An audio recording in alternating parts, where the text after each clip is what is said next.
¿en qué se diferencia esta con la actual legislación francesa que da a los pacientes terminales la opción, por ejemplo, de dejar de medicarse?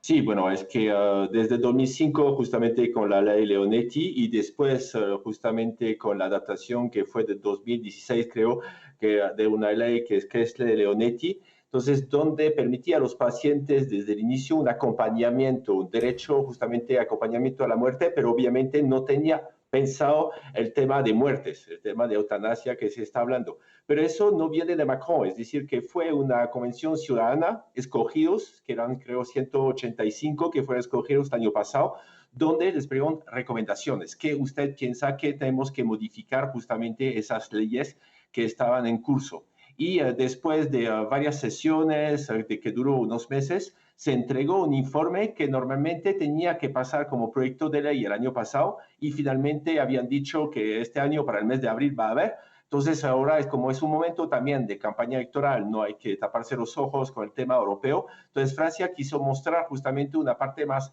fraternal.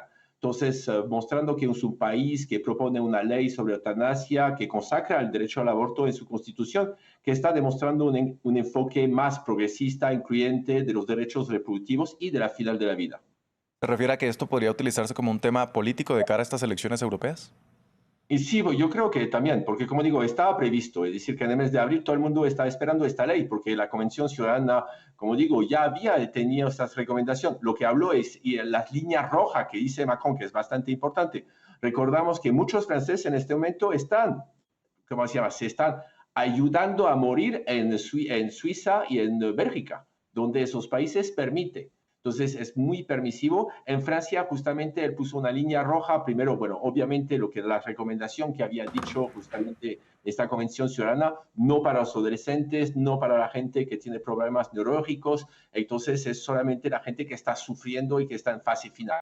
Porque antes los dormían, podríamos decir, pero continuaban a sufrir. Entonces es para evitar ese sufrimiento, entonces es una convención ciudadana que había decidido esto.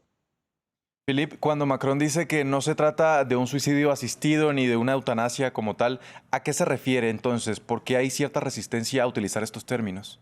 Obviamente, somos un país católico, aunque España lo aceptó, que fue el primer país católico justamente a aceptar. Es decir, que en este momento, es decir, que el tema de muerte es un tema que puede chocar mucha gente. Como digo, la ley de 2016 había, ¿cómo se llama?, apagado esos términos. Entonces, ni el término muerte, ni el término eutanasia, entonces estaban totalmente deshechos aquí.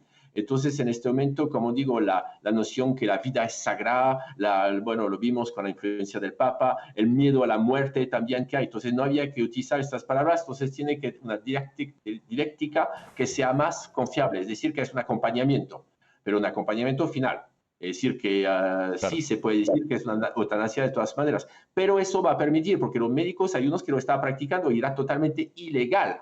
Entonces, esa ilegalidad ya no va a estar. Entonces, eso es bueno, es decir, que para unos médicos que querían acompañar y los pacientes lo estaban pidiendo.